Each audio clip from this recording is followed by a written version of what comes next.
የ6 ዓመት ያጥቂ መስመር ተጫዋች የዝውውር መስኮቱ መነጋገሪያ ሆኖ ሰሞኑን መዝለቁ ይታወሳል።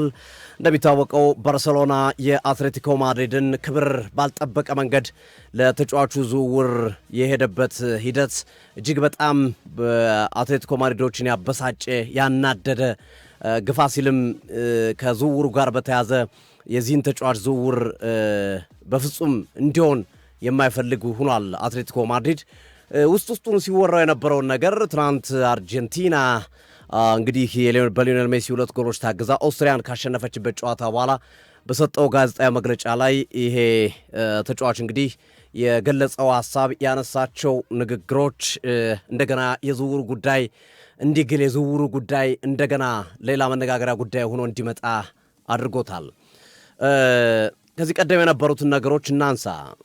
ባርሴሎና ከየትኛውም ተጫዋች በፊት በዚህ የክረምት የዝውውር መስኮት ወደ ካምፕ ኑ ማምጣት የሚፈልገው ተጫዋች ይህንን ተጫዋች ነው። ይህንን ተጫዋች ማምጣት ሲፈልግ ዝም ብሎ በፍላጎት አይደለም ማምጣት የፈለገው፣ የተጫዋቹንም ኢንተረስት በማወቁ ነው። ተጫዋቹ ከልጅነቱ ጀምሮ ህልሙ ለባርሴሎና መጫወት ነው። እንደ ምክንያትነት የሚጠቅሰው ሁሊያን አልቫሬስ ሊዮኔል አንድሪያስ ሜሲን እየተመለከተ ነው ያደገው ባርሴሎና።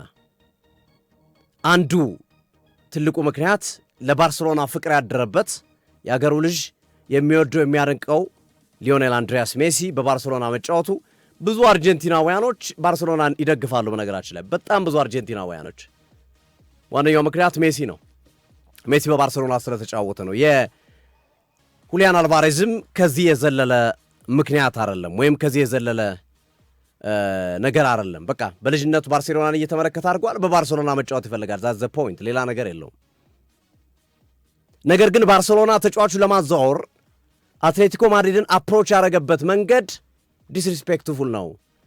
አትሌቲኮ ማድሪድን እንደ ተፎካካሪ ክለብ እንደ ትልቅ ክለብ አይቶ ሳይሆን ባርሴሎና የመጣው በታችኛው ዲቪዚዮን እንደሚጫወት ክለብ ወይም በሊጉ ከወገብ በታች እንዳለ ክለብ ነው አፕሮች ያደረገው። እሱ ነው ዲስሪስፔክትፉል የሆነባቸው። አትሌቲኮ ማድሪድ ራሳቸውን የሚያስቡት ለባርሴሎና ተፎካካሪ የሆነ ክለብ፣ ለባርሴሎና ብቻ ሳይሆን በስፔን ላሊጋ ከአያላኖቹ መካከል የሆነ ክለብ ነው ብሎ ነው የሚያስቡት። ስለዚህ እንዲህ አይነት ክለብን ስትቀርብ በአግባቡ ነው የምትቀርበው። ሪስፔክት አድርገ አክብረ ነው የምትቀርበው። የአትሌቲኮ ማድሪድ ትልቁ ጥያቄው ከኛ ጋር ውል እያለው ከኛ ጋር ኮንትራት እያለው እንዴት ከተጫዋቹ ጋር ትነጋገራላችሁ? ይሄ እኛን መናቅ ነው፣ ይሄ እኛን ማዋረድ ነው የሚል አቋም ነው የያዙት። ምክንያቱም ቅድም ያልኳችሁ ነው፣ ባርሴሎና ያውቃል ተጫዋቹ ወደ ባርሴሎና እንዲመጣ እንደሚፈልግ። ስለዚህ ያደረጉት ትልቁ ነገር ምንድነው? ተጫዋቹን ለማምጣት በዋነኝነት የሰሩት ትልቁ ነገር ተጫዋቹን በቀጥታ ማናገር ነው የፈለጉት።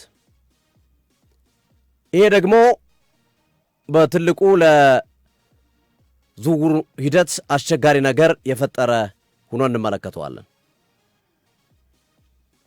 እና ይሄ ለምን እነካለው? የክብር ጉዳይ ነው። የአትሌቲኮ ማድሪድ ጉዳይ የክብር ጉዳይ ነው የነበረው። የአትሌቲኮ ማድሪድ ጉዳይ ይሄ ክብር ጉዳይ ያመጣው ነገር ነው ተጫዋቹን አንሸጠውም የሚል አቋም ያዘው።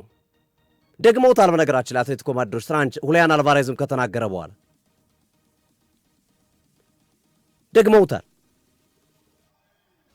ለባርሴሎናም ዝውውሩ እንደተጠየቁ የመለሱላቸው መልስ ይሄንን ነው። 500 ሚሊዮን ዩሮ የውል ማፍረሻውን መክፈል የምትችሉ ከሆነ ተጫዋቹን መውሰድ ትችላላችሁ።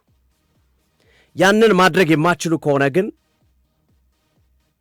ተጫዋቹን እንድትወስዱ አንፈቅድላችሁም። በቃ የውል ማፍረሻውን ከከፈላችሁ መብታችሁ ነው። ዲስሪስፔክት ብታረጉ ባታከብሩን ምን ብታረጉን የሚመለከተን ነገር አይደለም። መብታችሁ ስለሆነ 500 ሚሊዮን ዩሮን ከፍላችሁ መውሰድ ትችላላችሁ የሚል ነበር። ያው ዝም ብሎ ሳምራይዝ ለማድረግ ነው። አብዛኞቹን ስቶሪዎች ታውቋቸዋላችሁ። ከዛ ሪያል ማድሪድ ነው የገባበት።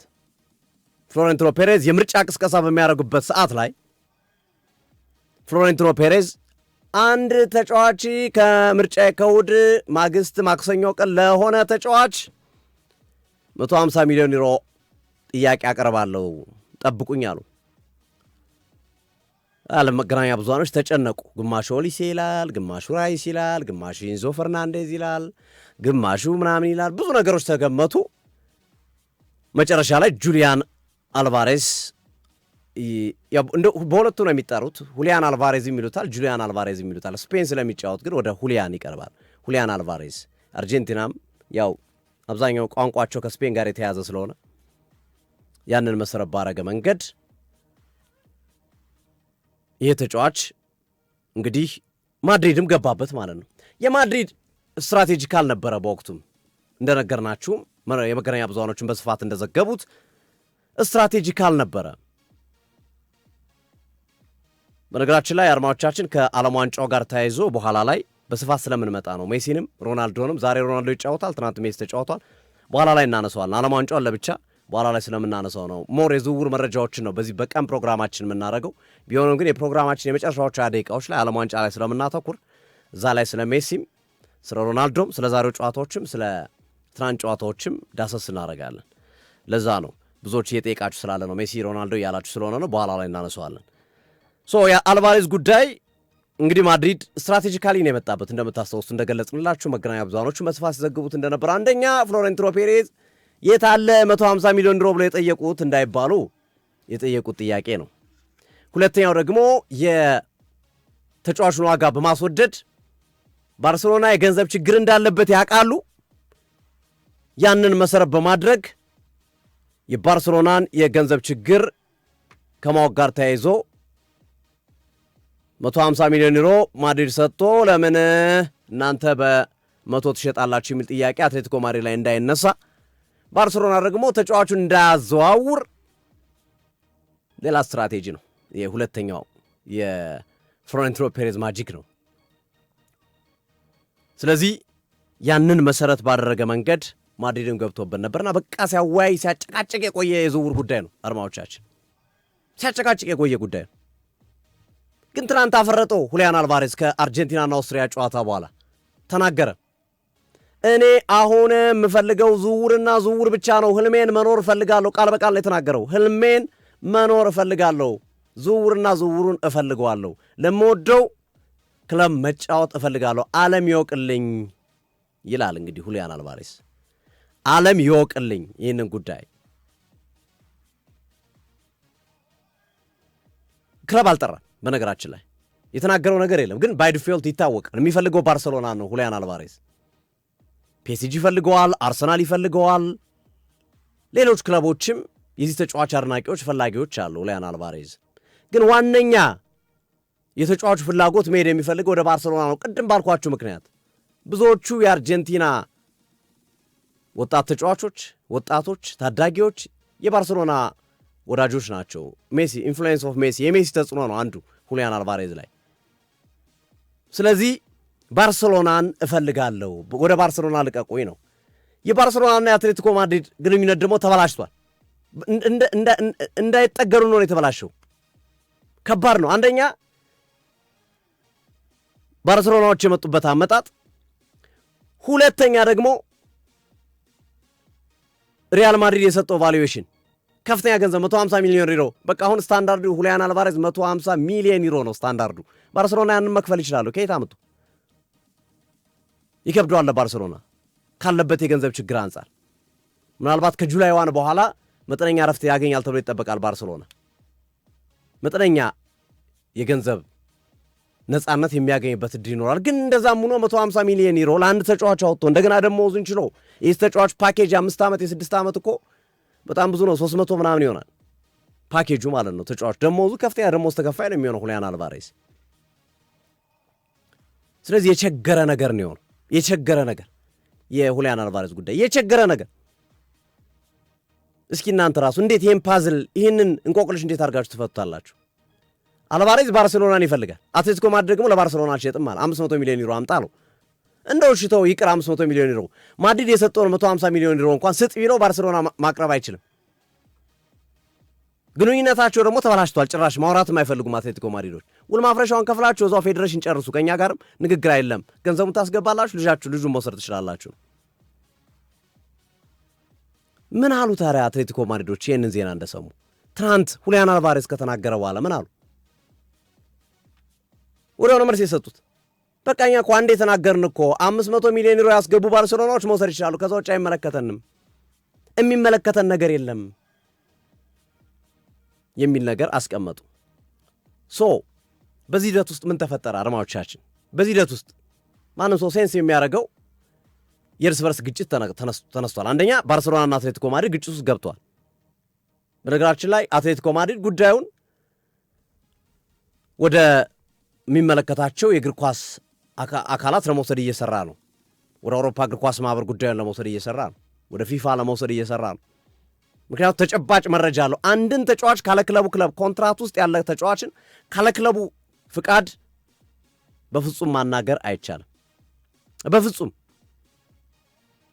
በነገራችን ላይ ይህን ማጣቀሻ የሰሞኑን ኬዝ ብቻ ላንሳላችሁ። ኢንዞ ማሬስካ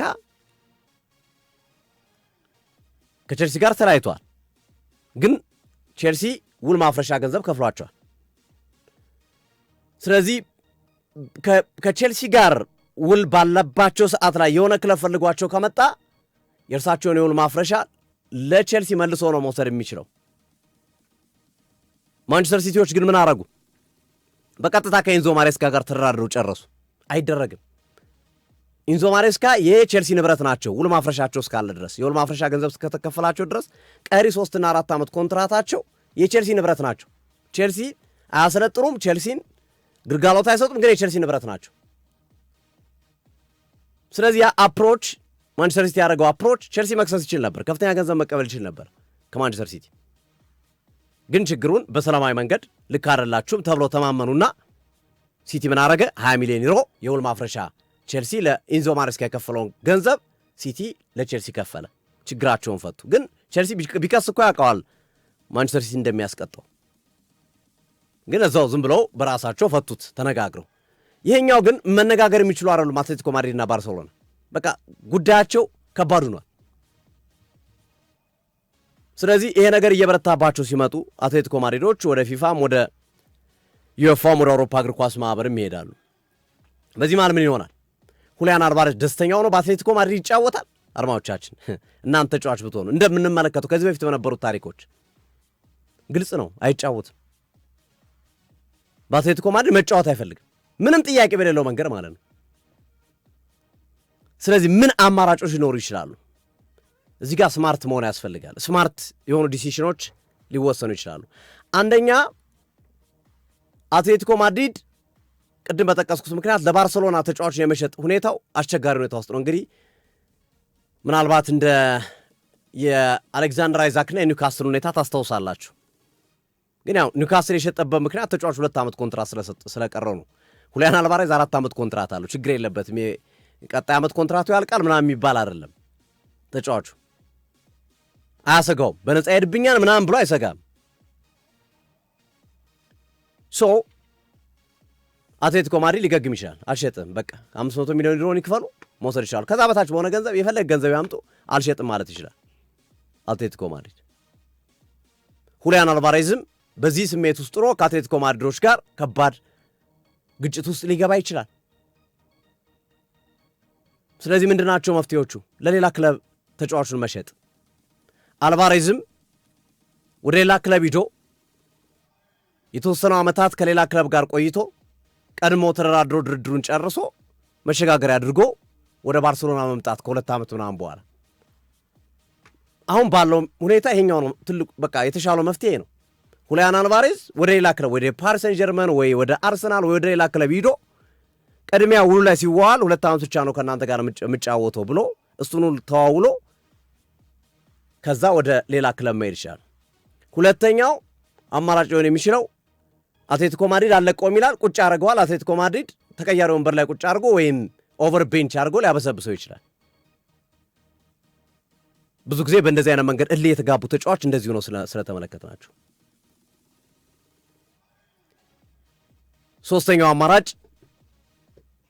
ይሄ ተጫዋች የምርም ወደ ሌላ ክለብ መሄድ በቃ የእውነት ምክንያቱም 26 ዓመቱ ነው 2 ዓመቱ ይጨምር 28 ዓመቱ ይሆናል እንደገና ደግሞ ከሌላ ክለብ መጥቶ ወደ ባርሴሎና የሚመጣበት ሁኔታ አስቸጋሪ ነው ለምን ከከፍተኛ የዝውውር ገንዘብ ነው የሚከፈልበት አሁን ወጣም ወረደም አትሌቲኮ ማድሪድ ቢያንስ 150 ሚሊዮን ዩሮ ያስከፍላል ለሚያዘዋውሩት ክለቦች አርሰናልም ማዘዋወረው ፒኤስጂም ማዘዋወረው ሌላ ክለብ መጣ አልሃሊ መጣ ሂላልም መጣ ዙሮ እነዚህን መሰረት ያደረገ